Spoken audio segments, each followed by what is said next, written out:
Hi, I'm Ford Saeks, known as the Business Growth Innovator, and I'm so excited to be on Dove Barron's Leadership Show, where we're going to cover insights on improving your leadership, improving your mindset, superpower success, and doable tactical action steps that you can actually apply, whether you're at the C-suite level, whether you're an entrepreneur, or whether you work for an organization, to increase your performance and increase your profits.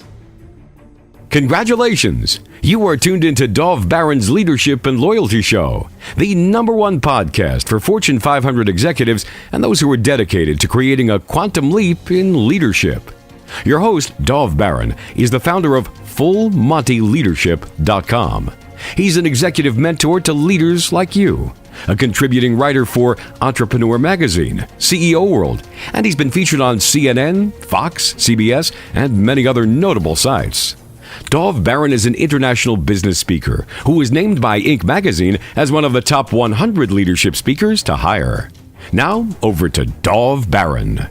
Welcome, dear friends, fans, and fellow aficionados of leadership excellence. Thank you for joining us on this episode of Dove Barron's Leadership and Loyalty Tips for Executives, part of the Full Monty interview series, where today we'll be taking an insider look at, when it comes to building business, why we need to compare street smarts versus book smarts. If you're a new listener, new viewer, thank you for joining us. Strap yourself in. We're about to go full Monty. If you're a regular, big thank you to you for making us the #1 podcast globally for Fortune 500 listeners.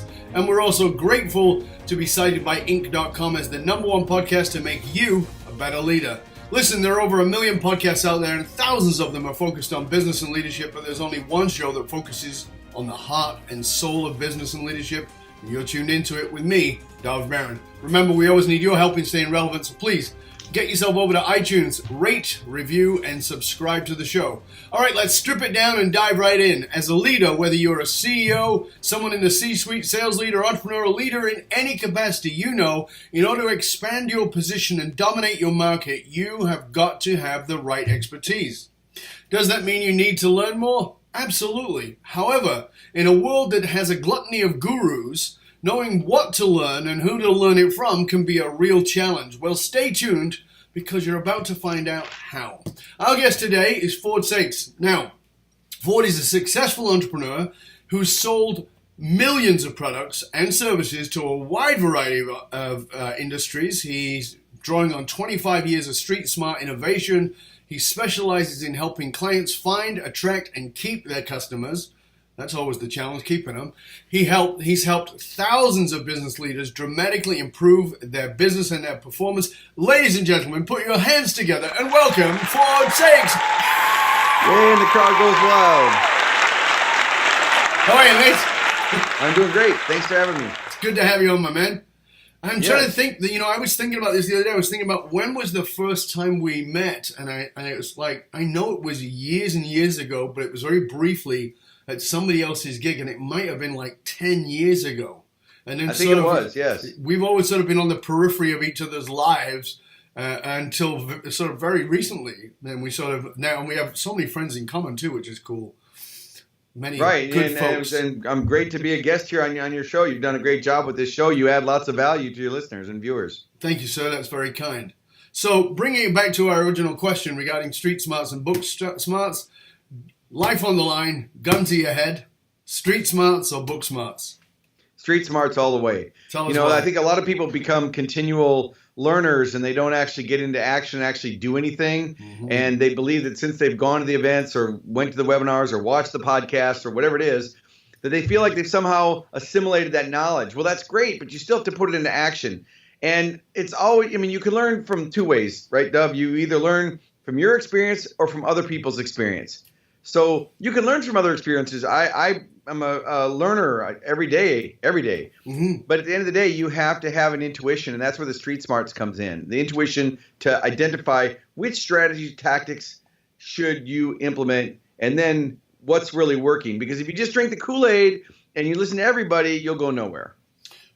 All right, that's a great point, but let's sort of strip that back a little bit to the very word you said, which was intuition. You and I have both watched people and have done it, I will put my hand up, where I've followed my intuition and it's been a bag of poo. And I've just gone down the wrong road altogether. So how do we, as leaders, how do we sort out the distinction between what we think is intuition, but in fact is really happy thinking, hopefulness, bias? How do we sort that out?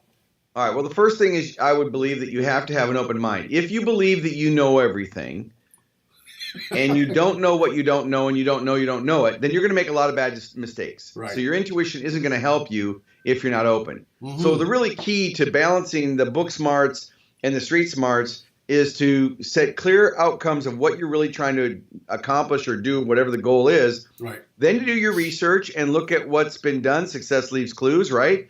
But then after you take all that information in, then you have to apply your street smarts. And where I think a lot of people, they miss that part about paying attention to what's out there in the market. I mean, you can be motivated and you can be excited and you can get charged up and you can go east looking for a sunset, but you're never going to get it because you're going the wrong direction. Right. So let's sort of help people understand you. How would you qualify yourself? You have an experience with digital marketing, creating presence and sales. How would you describe Ford? I would say that I'm someone who creates value propositions and connects it to the prospect of the market. So at the end of the day, if you classify it under marketing as a general term, but the result of marketing is helping you find your buyers. So people come to me because they want to increase the average transaction. They want to sell more to that same person. They want to find more high value customers because we all don't want more customers. We want better customers, right? Right. And they come to me to get repeat and referral sales. So those are the results of what I do. So how do you classify me? Business growth. Mm-hmm. I help people in all ranges. I mainly work with franchise organizations and business owners to help them grow their business because it's challenging. I mean, people are good at one of three things. They're either good at making something, marketing something, or managing something. And very rarely are they good at all three, even me and you. I mean, like me, I'm really great at the marketing and I'm great at the delivering whatever the product or service is.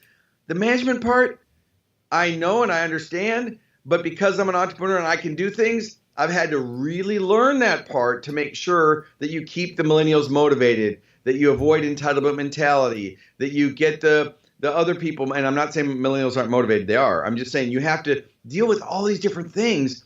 And I believe you have to hire your weaknesses because you're just not going to be good at everything. Right. So take the information in, assimilate it, be open, always be a continual learner, and then I think you'll make real success.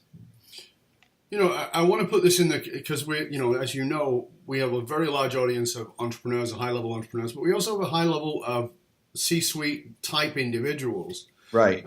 And so the C-suite individual listening right now is going, well, I'm not in charge. I mean, I'm not the CMO. I'm not the head of sales. What the hell has this got to do with me? Well, I think that whatever they're doing, it's about communicating value. So if they're the C-level, C-suite executive, they've got initiatives that they're trying to communicate to their internal customers. In that case, it would be their staff and their leaders and their managers and so forth. So whatever initiatives that they're trying, whatever their culture is, whatever they're trying to communicate, you're still going to use the same thought processes to communicate value. So if that CEO wants to create a culture of communication or trust or success or leadership or freedom or whatever the culture that they're trying to create, they're still going to have to know how to communicate that, how to position it, how to get feedback. So it's still relevant to them on things that they need to be thinking about. How are they seen? Because it's what they think, but then it's also what their customers think. And when I go into organizations, as you do, to help them improve their leadership and their communication, and you do the 360 and you find out that the CEO or the leadership team has one opinion, and then it finds out the employees and the staff have another opinion, and they're not necessarily in alignment. Mm-hmm. And often can be diametrically opposed, which is where it gets pretty disastrous. Absolutely.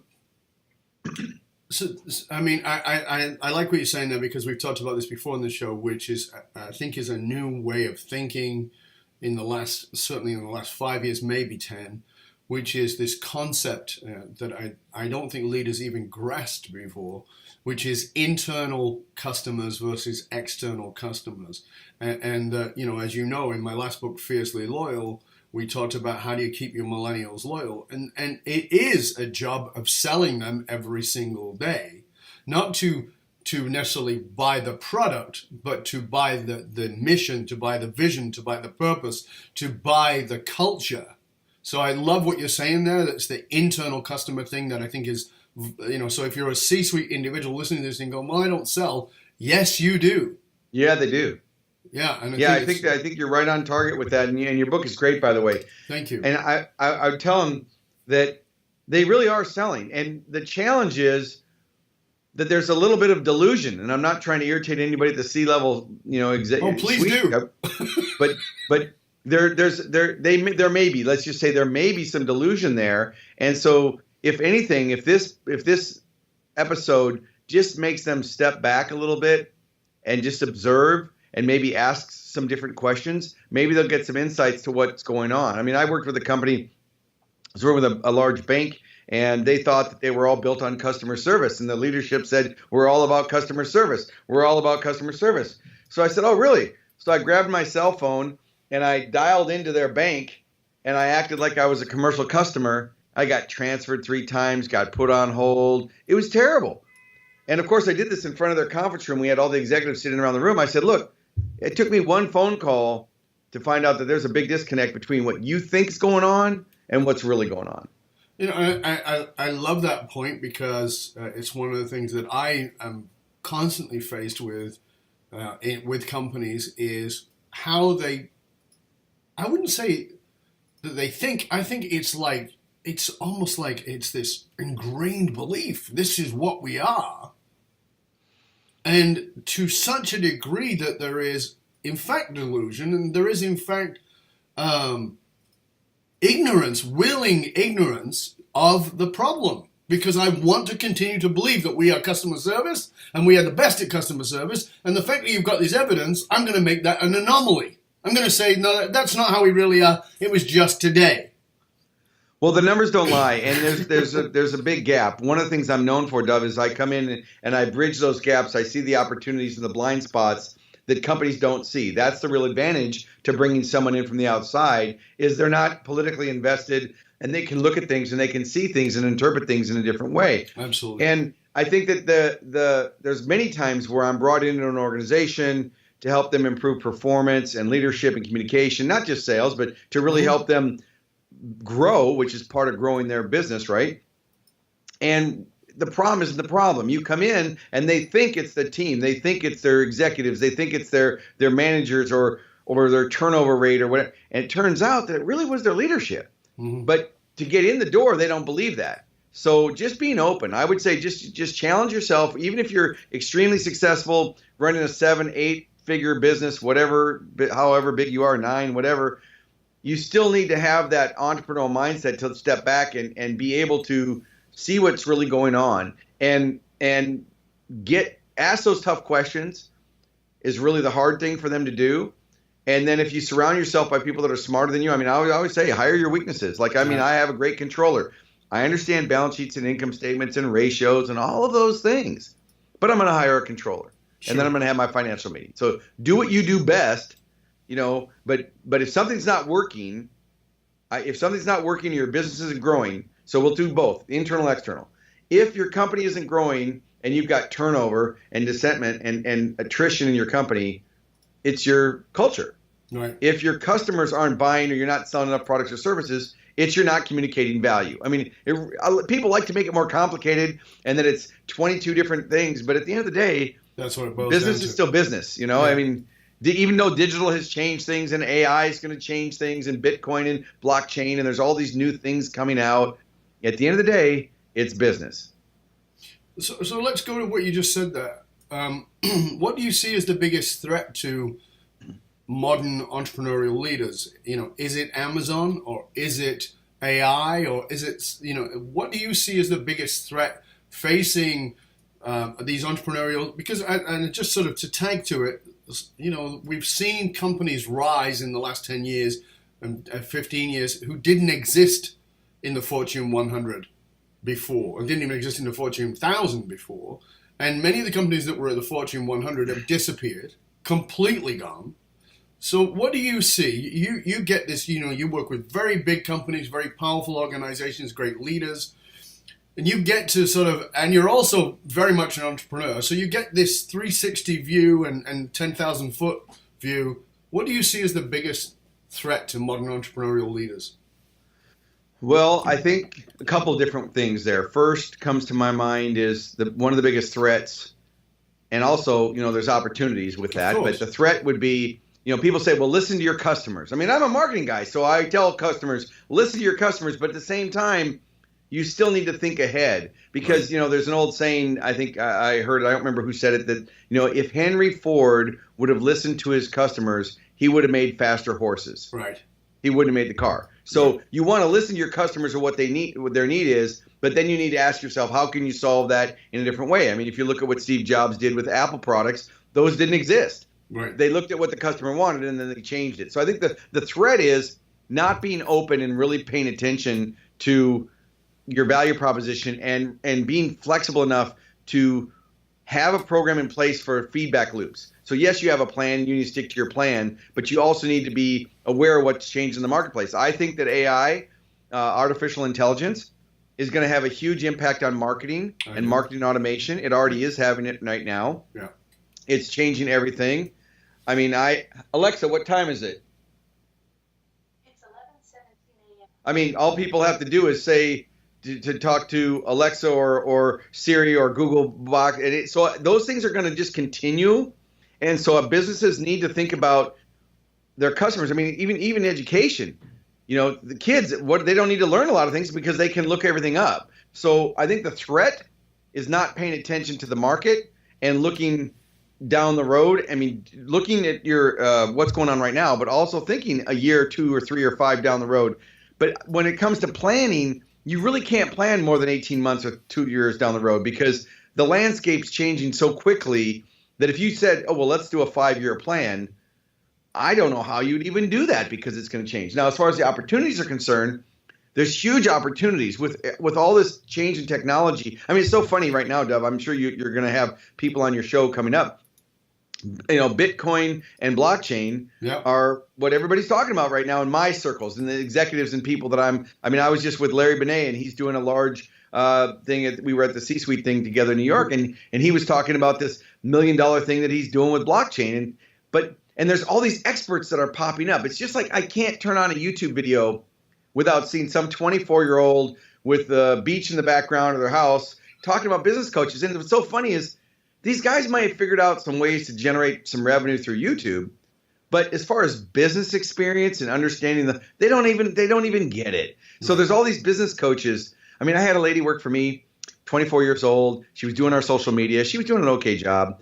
But she didn't know what she didn't know. So she thought she was, she went out on her own and she's struggling now and she's wanting her job back because she didn't realize that just because you can post on Facebook and you understand how to post on Instagram doesn't make you a business value. So I think there's a lot of threats. I think the biggest threat to shorten this up would be if you're not paying attention or if you're stuck in your ways, if you're stuck, you're going to get left behind. You're probably already behind if you don't even realize that you need to be open to what's coming because it's going to change a lot of things. Yeah, I think something you said that's very interesting because we're all, especially those of us who are a little bit older, we all are used to the idea of creating even 10, 20-year plans. And as you said, it's just not possible anymore because it's a mind shift. You just have to shift your thinking and be adaptable. You can have that 20-year plan, but you need to be evaluating it, every 6 months. Because not saying change technology there that just didn't even exist before. Like what you and I are doing here. You've got a very successful show because you've gotten on value. You've got great guests. You're providing value, and you have your own TV show. I mean, people, you have more viewers than some shows on cable. I mean, at the end of the day, so anybody can do this. Anybody, the ability to reach people has changed. I mean, I had an email from one of my clients who said, is email marketing dead? And I'm not getting the open rates. And I said, look, email is just one channel of communication. You need to look at how you're communicating. We have a program right now. We're doing a promotion the 12 days deals for the holiday seasons, and it doesn't matter when this show airs, but we're doing this promotion, and my team wanted to do Facebook ads, and I said, look, a Facebook ad for this type of product won't work, and I had to explain to them that what they were thinking, the tools are out there, but if they're applying the tool incorrectly, it isn't going to work. So then what happens, Dove, is people say, well, Facebook ads don't work. No, Facebook ads work, YouTube ads work, direct mail works, trade shows, local marketing, even telemarketing works, but it has to be applied to the right medium and the right message in the right market. Well, that's interesting, isn't it? Because again, we're back to this piece around, well, this is what we do and it works because it's worked for the last 30 years. And that's how we got to be a $100 million, $200 million, whatever it is, $5 million company. But what worked is not what's going to work. And I think that is one of the most difficult things for any leader to grasp, is that what worked is a recipe for failure moving forward. Yeah, profit hides a lot of mistakes. Say that again, because I want people to get that. Right. And tell us what you mean by it. Profit hides a lot of mistakes. So profit hides a lot of mistakes basically means that they may be very successful. They may be hugely successful, but if they're wasting money or they're not paying attention, then they're going to fall behind. I mean, look at all the big companies. You mentioned it. I mean, if it's hard to think that, YouTube was 2005 and Google, I mean, these things that, like you said, I won't even bother repeating what you said with the number of companies that have gone out of business. I think what's really important for leaders today is to really take a close look at their organization, look at their value propositions, look at their people, because their people are the biggest asset and also the biggest expense, and decide how is technology going to affect communication and the people and the processes, because they may be doing things right now, or they may be investing in hardware or systems that they don't even need in a year, but they're not thinking. They're thinking about solving this immediate problem. But if that problem is supposed to be amortized over 5 years, then they're gonna have other problems on their hands. So I think the biggest thing is step back from your business, be open-minded, be a continual learner. Make sure you subscribe to this video cast and make sure you're paying attention to the information. Because if you don't, it's like even on this show, if you do one or two things that I spark as a catalyst to think about, that's what the real value is. It's how do you look differently, think differently, act differently, perform differently, and then how do you get your team on it? So again, if you're watching this right now and you're a C-suite leader, you need to send the email out to your team and say, guys, Dove's got a program on leadership. You need to be on this, because if you're not creating that culture where they're being open, because you want your people to come to you with solutions. You're the golden goose. If you're the CEO, you're the golden goose. They need to take care of the customers to take care of the company. I mean, you serve them, but they need to serve you too. Absolutely. So how do you continue to do that? So there's an interesting thing here, an interesting dichotomy for me, and that is that, as you said, things are changing super fast. But we're also in this boom economy, which, anybody who's over 25, maybe 35, knows that cycles of economy happen. We're in a boom economy. It will change. Right now, there's a boom economy. There's cheap money. And, coming back to your term before, which means that oftentimes business leaders and entrepreneurs are delusional. They are delusional. They think it's going to be this way all the time. It's always going to be this way. And that's where, they start hiding behind the profits, as you pointed out. The caution is, I was speaking, I think that in early 2017, I spoke in Iran, and we were speaking at the World Business Conference there with 6 other speakers. And one of the speakers talked about how in a boom, people expand. They expand their business, they take on more people, they do all those kinds of things. And he said the reason he'd been so successful is because in a boom, what he does is he cuts back. He cuts back, and he understands, because he knows when that boom is peaking, the other side of that is on the way out. It's it's Bitcoin, right? Bitcoin, I think it 13 grand or something recently. It from 7 cents when it started out. And is it great? It's fantastic. I wish I'd have bought it at 7 or 8 cents or whatever it was. Yeah, I didn't. No, I didn't. I wasn't smart enough to do that. But at the same time, what I also know is, if you're coming in at 13 grand, unless you're getting out pretty fast, the bubble will burst. And that's just the cycle of things. So there's your marketing, there's your value proposition, and there's also the market.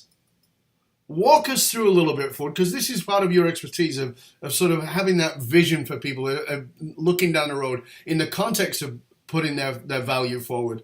How do you caution them to jump in and go for it and fully align themselves with their marketing and all the rest of it, and at the same time not be a lunatic who's delusional, thinking that the banks are always going to have a 0% interest rate and the market's always going to keep bubbling up? Well, I mean, they're gonna learn that lesson the hard way if they don't. That's true. And I'm not saying that Bitcoin couldn't go up. I mean, we may in a year from now, 2 years from now, it could be at $100,000, whatever.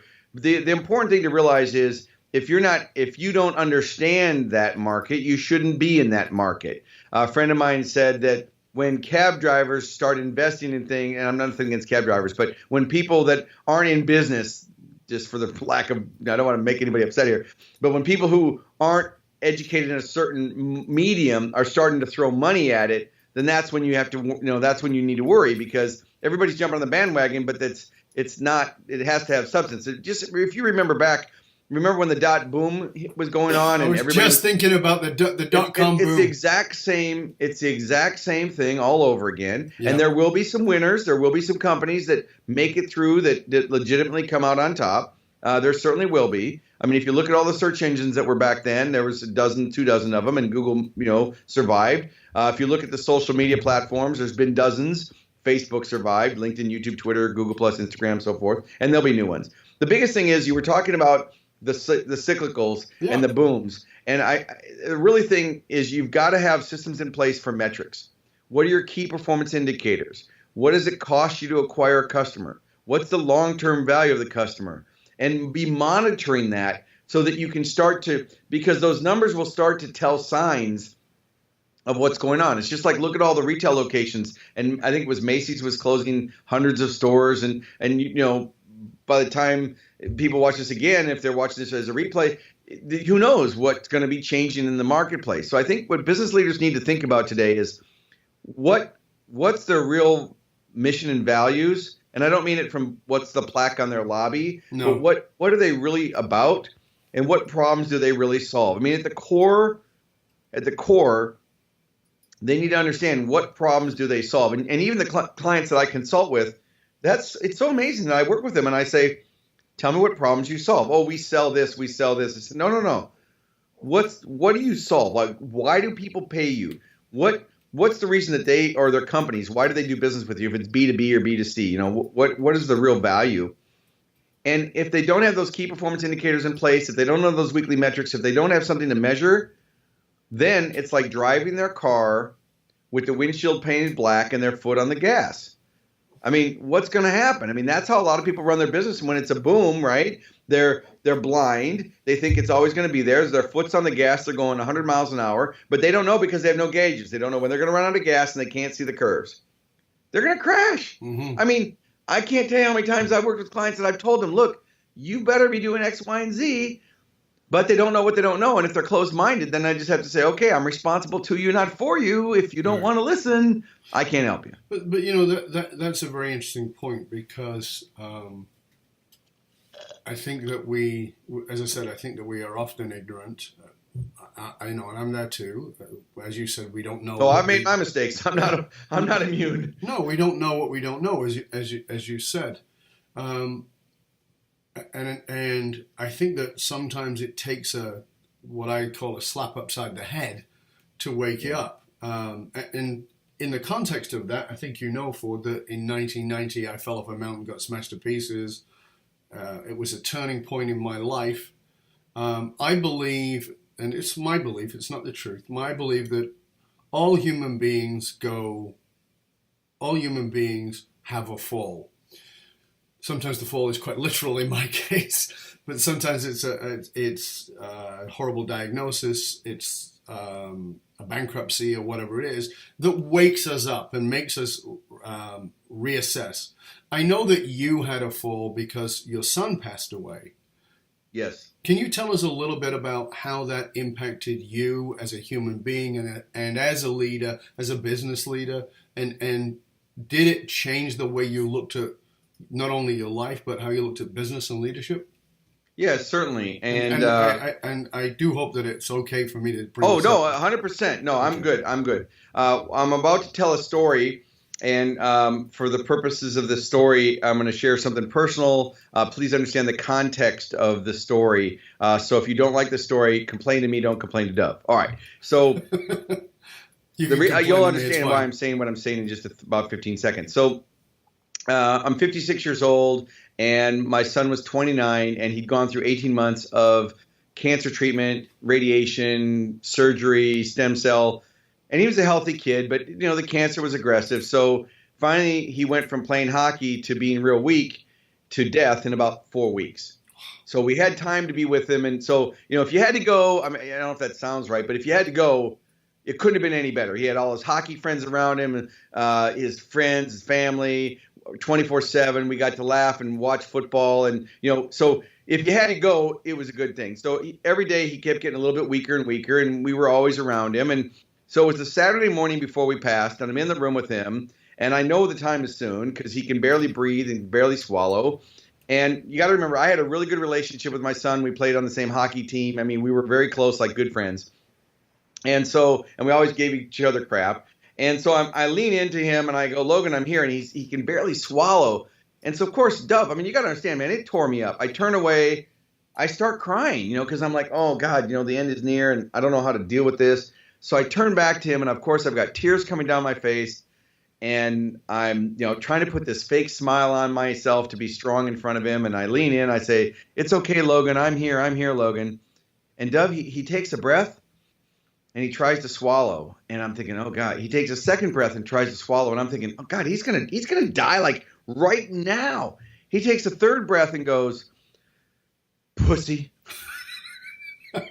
Now I heard that story when you told it. I was like, that is beautiful. I hope that this doesn't offend anybody. Please, it was not meant to be offensive, but you had to understand that at that moment, what Logan was trying to do was trying to say, look, we've talked about this. This is life. We know that this is part of it. We're all going to die. You, me, everybody watching this, we're going to die. We can't get out of this alive. It's always funny when someone says, I don't want to die alone. Well, I got news for you. They only put one in a box. Exactly. So you're going to die alone. But my lesson here was, back to your question, it just really gave me a wake-up call and a perspective to say, what am I worried about? If those of you that are watching this don't like the show, okay, I'm okay with that. Personally, if we haven't irritated at least 2 or 3 people, then we're not doing our job. If we haven't done something to spark some new thought.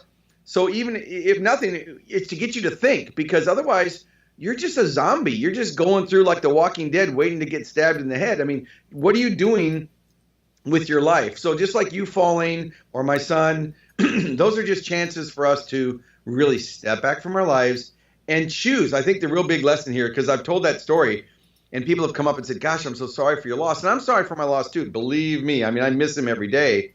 But I also know he wanted me to move on, to live my life. And it's so funny because I kept telling him, Dove, the whole time that I was preparing him for when I was going to die. I'm like, hey, when I die, have a party. Don't mourn me. Just be happy. And so it happened in reverse. And he said to me several times in the hospital, now, when this happens, you need to just use this to motivate yourself, get in better shape. Build your business, create wealth, deliver value. And so I owe it to him and to the people out there to share that. So again, thank you for asking that. I don't mind telling that story.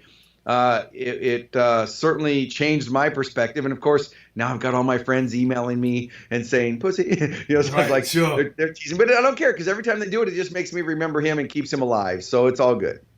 It's fascinating, and I'll tell you something that Ford, as part of my philosophy and what I work with and what I teach people is people will often say to me, that fall must have changed you. And for years right. I say, yeah, absolutely it did. But the truth is it didn't. The truth is that was a pivotal moment in my life, but that's not change. We think that because in the movies, that's the change, but it's not right. like that in real life. Right. That's the pivotal moment. And and when people would ask me, how you doing after I fell? Now remember, I reconstructive surgery, smashed to pieces. And when people would ask me how you doing, I'd say, I'm great, I'm coming back. I'd say that with my jaw wired closed. I'm good, I'm coming back. I wasn't great. I wasn't coming back. I was bullshitting myself and everybody else, and mostly myself. And it wasn't until 9 months later that another event happened and that I broke down and started to really feel my feelings and experience what I went through. That was the turning point. Not that so for me, I think that one of the things that people don't realize is that when things are really going to change in your life, it's when everything can go back to normal. So when I think about the businesses and the leaders, who went down in 2008, 2009, they go, oh my God, we got to do shit differently. We can never go through this again. And they're right back on the horse. The economy came back 2-3 years later and they're doing the same stuff. And I'm going, it didn't change you. We're not changed by those things. We're changed by a very conscious choice that can only happen at the moment where things are normal. Because the guy who's on his deathbed with a heart attack and, triple bypass says, that's it. I've missed my kids, I've missed my family, and I'm never going to do that again. And then he has the triple bypass, and 6 months later he's working 80 hours a week again. And he's like, well, it's just for a little while. No, you've not changed. And this is a very important thing, whether we're looking at it economically, as in the markets, whether we're looking at it physiologically, as in a heart attack or falling on your coconut, or whether we're talking about it emotionally and the loss of a loved one in your case. And I think that this is something, like I'm always trying to drive this home to the leaders, is if you're going to wait, you will have a disaster. You will have something. We all go through falls. Something will knock you off your perch, but that doesn't mean you're going to pay attention. Because I'll tell you, I fell 4 times. I fell 120 feet. That's the one that I talk about. But that was my 4th fall. Because some of us are a bit thick. All fingers we all are. Right? Yeah, some of us are a bit thick and we learn a lot of people are times. immune. Yeah, I get it. So I would agree. I would agree 100%. This is it's a catalyst for change. It's a significant emotional event which helps change. But I don't like when you said it wasn't the change. No, I think it was. It was a shift, but there needed to be more shift to turn around. Exactly. So I think the fall helped. It moved you, but it's not the only thing. I mean, some people can have one thing. I mean, I know people have said, women have said, I'm pregnant, and they stopped drinking, stopped smoking, and that was a change. Okay, but there has to be, you have to replace it. I mean, there's so many, the sad thing is, there's so many speakers, authors, experts, and trainers that talk about change. I mean, everybody talks about change, you, me, everybody. And at the end of the day, dealing with change is different for everybody and how they interpret what that means. But I think the real key is, if you woke up tomorrow and you didn't know who you were and you didn't know your past, you're coming into each day with your luggage. It's just like I ask people in my audiences when I speak, and it may or may not work with you because it's one person. But Dove, and we haven't practiced this, but I'm just curious. First instinct out loud: what color are yield signs? What color are yield signs? Street signs. White with a red border. Okay, white with a red border. 90% of your audience, your listening viewers, are probably going to say yellow. So when you ask them what color yield signs, they say yellow. And they say yellow because they're conditioned. So they come in to the room. I mean, even now in this age, they come into the room conditioned that things are a certain way. And yield signs have been red and white since 1971. Now, you knew that because then, and again, I said it might not work with just one person, and you knew. But if you ask your friends later today, and you ask people in a group, just casually, hey guys, first instinct out loud, what color are yield signs? Overwhelmingly, they're still going to say yellow, which I keep asking it, and until my audiences start saying red and white, I'll stop using it. But the point is that they're conditioned. They're conditioned to think things are a certain way. They're conditioned to think it. And the danger, going back to your key point there about change, the danger is thinking and having a belief that isn't true. And I would say if you have a belief that isn't serving you, it's time to get some new beliefs. So if you really want to change, you're going to have to change at the core of your beliefs of what those things mean. And then you're going to have your actions prove it. I mean, I've got a whole series of books here, and I've got tons of books that people send me. I haven't read all of them. I've read a lot of them. They say that most people read through chapter 3 and not further. It just depends on the book. But I'm insatiable learner. I'm listening to things every day, not to be distracted, not to say that that's the answers, that I'm looking outside for the answers, but just to make sure that I'm continually getting different perspectives. Absolutely. To make sure that I'm challenging my thinking. Because I guess what I would say to summarize that is, the more I learn, the more I don't know. The more I learn, the more I realize what I thought I knew is a lot less than what I really know. Absolutely. Even though I am considered an expert in all these areas, there's no way you can know everything. Absolutely. And that takes us very succinctly into my next question, which is part of what it is that you do, and that is what you call your superpower success mindset. Tell us about that. Well, I was working for years and years and years, growing businesses up, creating and inventing products through multiple channels of distribution in sporting goods, automotive, and healthcare. And people came to me and said, how do you do this? How do you take an idea from a napkin to fruition? And I started to help them. And then that led into consulting and the speaking. Then it went to speaking and events and so forth. And the superpower mindset came out of working with all these clients who wanted to make their problem way more complicated than it really was. And so I've been known for someone who takes complicated subjects and makes it easy for people to understand. And I don't know if I'm just a natural trainer or because I can assimilate communication and value. And I think that that's part of it. And that's probably why I'm effective as a marketer, because I can take things that are complicated and make sure that the prospect pays attention to it, right? Mm-hmm. And so the superpower mindset is really, how do you look at what's happened in the past, where you are now, where do you want to go, and how are you going to get there? Right. And what's the thinking that's going to actually help you get through that, and in common sense ways. So I'll give you an example of, like, in my audiences, I speak to corporate C-level executives and audiences on leveraging digital. Well, they're not the guy, like you said, they're not doing that. They're not building their website or sending out their emails or doing Facebook ads. So they might think, well, why do I care? What I share with them is the value of it. So I spoke at a recent conference. It was for Honeywell, and they were fire alarm distributors of big building systems, and I mean big 6- and 7-figure systems, not a fire alarm you put in your house, right? And I was supposed to speak on digital, and there was all these 40-plus aged people in the room, and they weren't really they're technical, but they're not doing social. Right. And I said to them, how many people in the room believe that social media can help your business? Raise your hand. Nobody. Really? 400 people. Nobody raises their hand. Wow. So I said to them, well, I don't care about Facebook, LinkedIn, YouTube, or Twitter. And they're like, yay, and they're clapping. And I said, except when it comes to communicating value. Then I care. I said, so social media websites are just databases. Can you get that concept? Everybody in the room said yes. I said, so what can you do with a database? You can have a record and you can search. Now I just told you everything you need to know about social media. I mean, at the end of the day, YouTube's a database, Facebook's a database, LinkedIn's a database, Pinterest. They're just databases of content.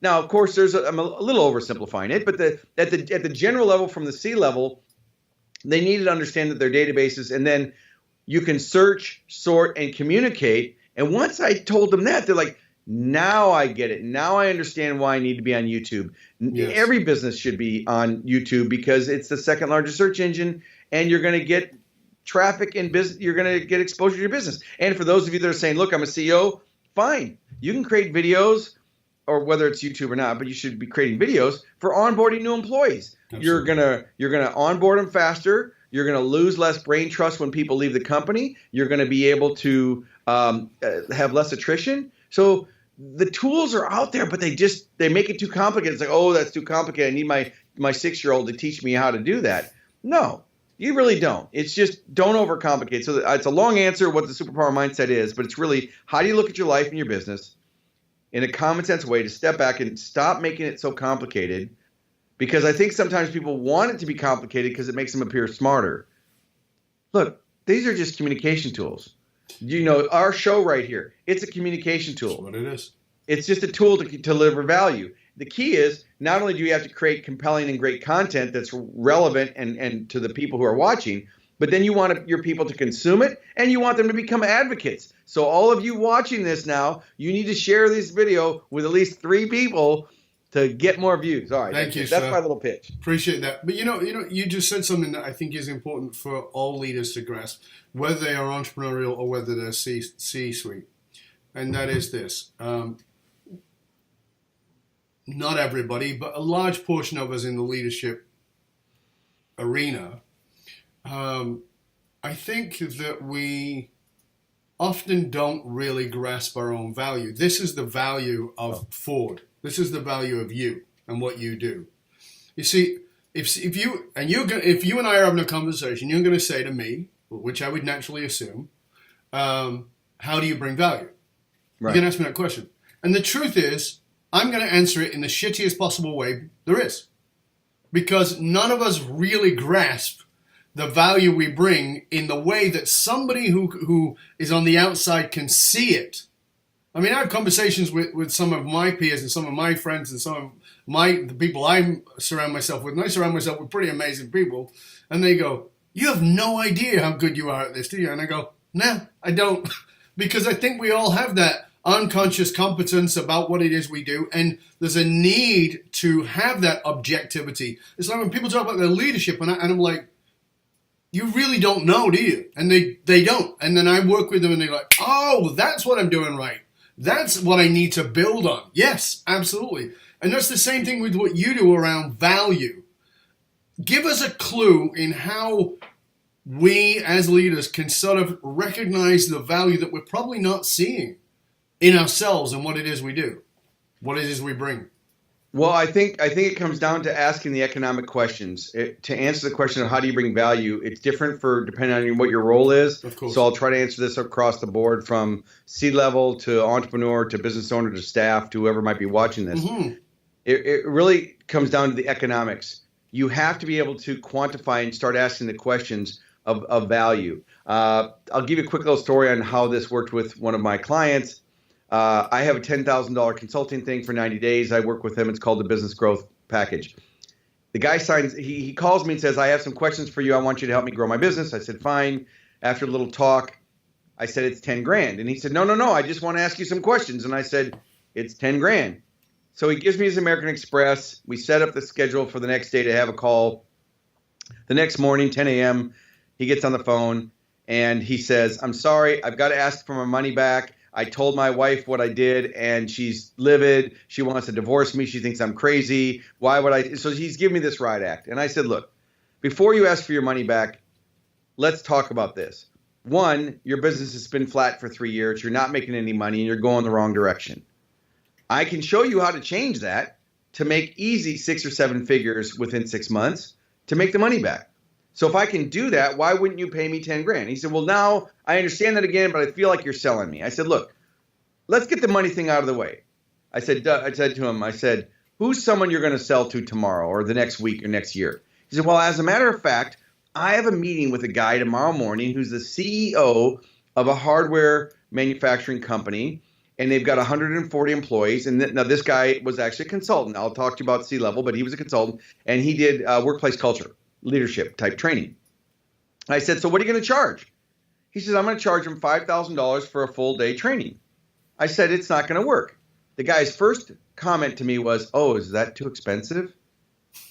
And I said, no, it's not too expensive. I said, but first of all, he's not going to shut his business down and bring all the value proposition doesn't even make any sense. And he said, well, you're so smart. You tell me. And I said, what questions are you going to ask the CEO? And he said, well, I was going to ask him how much turnover he has and are his employees motivated. And so I worked with him just for the purposes of saving time here. I worked with him to change the economic questions. So instead of saying, Dove, do you have turnover in your company? I would say, Dove, on a scale of 1 to 10, with 10 being you have more turnover than you want and 1 being you have no turnover, where would you rate yourself? So that so the CEO didn't feel uncomfortable answering the question. So I worked through him how to do that. And then I said, ask him these 16 questions. And at the end, give them a proposal that says you're going to do a kickoff for 10 grand for an hour. And then you're going to do 2 hours of training once a month for 6 months and $7,500 a month and put the deal together. And he's like, oh, I've never done that. So the point is, going back to your value, he couldn't see the value. And I said to him, what's it worth if that company saves one employee? If they just save one employee, if you come in and one person stays and doesn't quit. He said, I don't know. I said, that's your problem. The problem is you don't understand what problem you're solving and what the value is and what the economics are. So the moral to your story was, if people don't know because they haven't quantified it and said, what's the real value in economics or return on engagement or return on investment? So he goes in, he does this proposal, and he calls me and he says, oh my God, you changed my life. I was halfway through the questions. I was 8 questions in, and the guy said, I have to solve this problem. It's costing me millions. And so then he didn't have a problem proposing the price. But the problem is, and that's a sales situation, but going even back to the leadership thing, it's the same thing. If you're a leader and you're watching this and you're a CEO and you're responsible for your team and your people, those are your biggest assets. And money is not the best motivator. I got news for you. You can give people more money. Like you said, Dove, it doesn't change them. It's giving more money. It lasts for, I'm going to say, it's like the ice cube. You know, on Friday, they're happy. On Saturday, they're a little bit grateful. On Sunday, they think it should have been more. And on Monday, they want to quit. You know, it's just like it doesn't last. So it's really comes down to, you know, everybody undervalues themselves. I'm the same way. I mean, I'm a kid from the projects. I have a 9th grade education.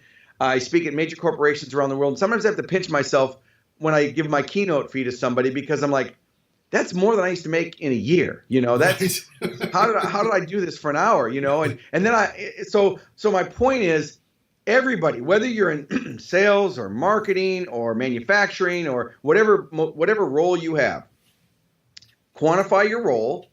And again, if you're going to go ask your superiors or direct reports for a raise, you need to quantify the value. Since you've been there, you've reduced this, you've increased this, you've increased your net promoter score, people are happier, whatever. But if you need to be measuring in order to increase your value. And I think you're right, though. As a general rule, most people severely undervalue what they're doing. There's a few that have the opposite who've overvalued. There is that aspect. Yeah, there is. But sure. But the thing is that they'll only make one sale. They won't get the repeat sale. They'll get the first sale, and they're going to have to get a lot of turnover and churn to get people to stay because they're not going to have any real relationship or real long-term value. Right. We're getting close to the end, and I want to ask you a couple of quick questions. One is, you know, it's actually related to what you were just saying, which is that hopefully we all learn over time. What was one thing that you did for a long time that you likely thought was good that actually blocked your success, blocked you getting to the, I mean, you're a very successful individual now. What was the thing Great question. As an entrepreneur, I know how to solve problems. I'm a problem solver. I'm a critical thinker, and I believed that everybody else was like that. So I would hire people to do their job, and I would delegate. And instead of coaching or guiding or monitoring them, I would just delegate. And that led to some severe problems. I had one employee embezzle $250,000 from me, my controller. I had not another the same controller employee, you have today, I hope. No, thank God. And years ago, and I had another employee that went to work for me. Started at a very modest wage and ended up making 6 figures within 6 months. And in my area, that's a lot of money. Maybe not in Silicon Valley.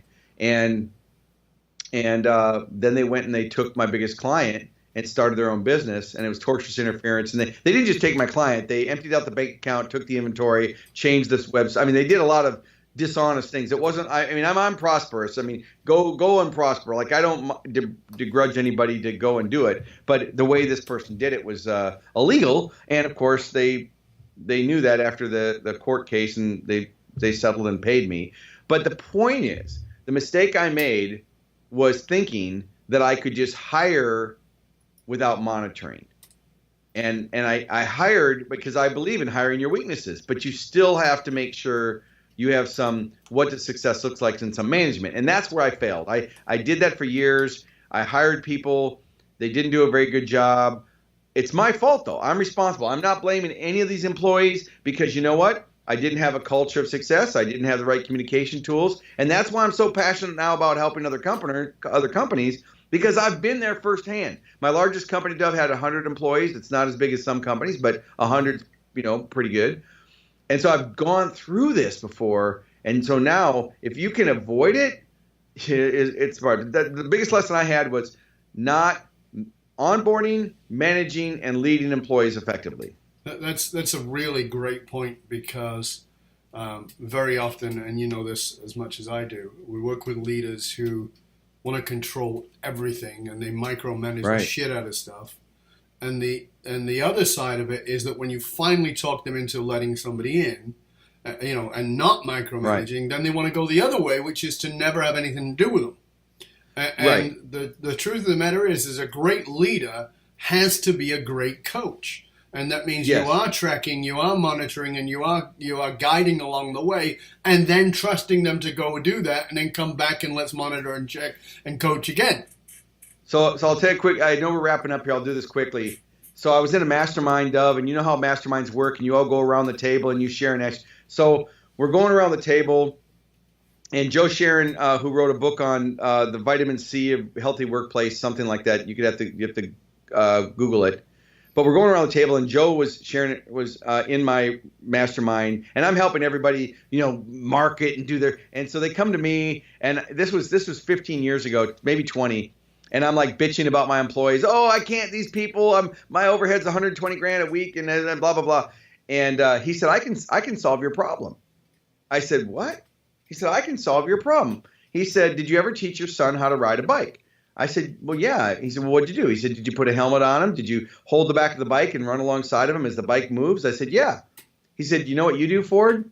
He said, you go put your employee on a bike and find the toppest hill you can find. Then you blindfold them and you kick the back of the bike and they tumble down the hill. Then on the bottom, you pick them up and you bitch slap them because they fell down the hill. He said, you didn't guide, coach. And so he told me this story. And literally, you talk about change. Yeah. Literally in an instant, I started looking at, and that's why now I can actually go into an organization and provide leadership, because I've really studied it deeply and used it and implemented it and tried and failed and had the benefit of working with top companies top brands around the world to learn what they do. Because, as you know, as a speaker and an expert, when you go into an organization, you're learning too, because you're learning what they do and what they don't do. So that was the story. I credit that story to Joe, but that was the turning point. So now, whenever I have a new employee, I think of that bike. You're right. A good leader has to be a good coach. And if not, those people are going to crash. And it's really your fault as the leader. It's not their fault. Absolutely. That is a great insight for us to finish on. Thank you so much. Ford, it's been great having you on. Please tell our viewers and our listeners where they can find out more about you and all the wonderful resources that you have. And I know that you do daily videos, and they're really great. And there's a lot of value even in those at 5 minutes. It's fabulous stuff. Well, I would say that the short answer as value, strictly value, nothing to buy, nothing to anything else. Go to Fordify, like a D, Ford like the car, Fordify.tv. That's going to give you the weekly show. If you want to learn more about me, obviously you can Google my name, but you can find me at primeconcepts.com. I have an integrated marketing company, primeconcepts.com. And of course, if you're interested in bringing me into your organization as a speaker for a conference or a special event, profitrichresults.com is my speaker website that shows the value that I give to companies. But Fordify is the best place to go to just, if you want a little bit more of Ford and you want me to be in your corner with short little videos, not our shows. I haven't gotten up to the whole show length. I'd rather be a guest than do those long shows, but I commend you for that. But Fortify.tv. Yeah, they're really great, and I highly recommend them. I've watched a few of them. They're always, and I actually like the outtakes at the end too, which is cool. Yeah, I have bloopers at the end, so watch all the way to the end. The bloopers are fun. People love them. Yeah, they do. Yep. They are. Ford, it's been great having you here, man. Thank you so much. I hope you'll stay with us to the end. I really appreciate it. This has been very valuable. And I say to you always, listeners, viewers, please do not listen to this show and do nothing. Listen back, go back. I know that most podcasts and even videocasts are listened to, watched in the background while something else is going on. And that's fine, but come back, listen again, take notes, and write out 3 actions you're going to take based on what you learned within the next 24 hours to 7 days. What are 3 actions you will take in order for you to really step it up and take your leadership to the next level. And I want to remind you that the research consistently shows that the biggest challenges facing the most successful companies is somewhat counterintuitive, in that these fast-growing companies often hit the point where they realize they're spending a fortune attracting, training, and developing talent, only to have them leave at just an amazing rate. So if you're sick of investing in training and developing your talent only to have them leave you before you've got your ROI, reach out to talk to us at FullMontyLeadership.com. FullMontyLeadership.com. We provide you the essential leadership skills to rekindle and amplify your hidden loyalty assets of your organization by tapping into your purpose. FullMontyLeadership.com, providing you with the concrete soft skills to get you and your organization to the top and keep you there. Why? Because you can't outsource authenticity. And remember, get yourself over to the Matrix for your leadership self-assessment test, matrix.fullmontyleadership.com. You don't need the www, just matrix.fullmontyleadership.com, and get your self-assessment tool. It's valued at $197. It's totally free to you for being a regular listener. Get over there, try it on.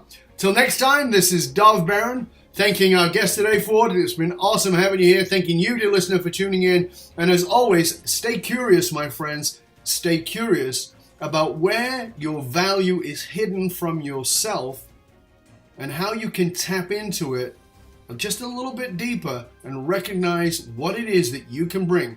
Reach out to Ford. Till next time, this is Dov Baron, and I am out.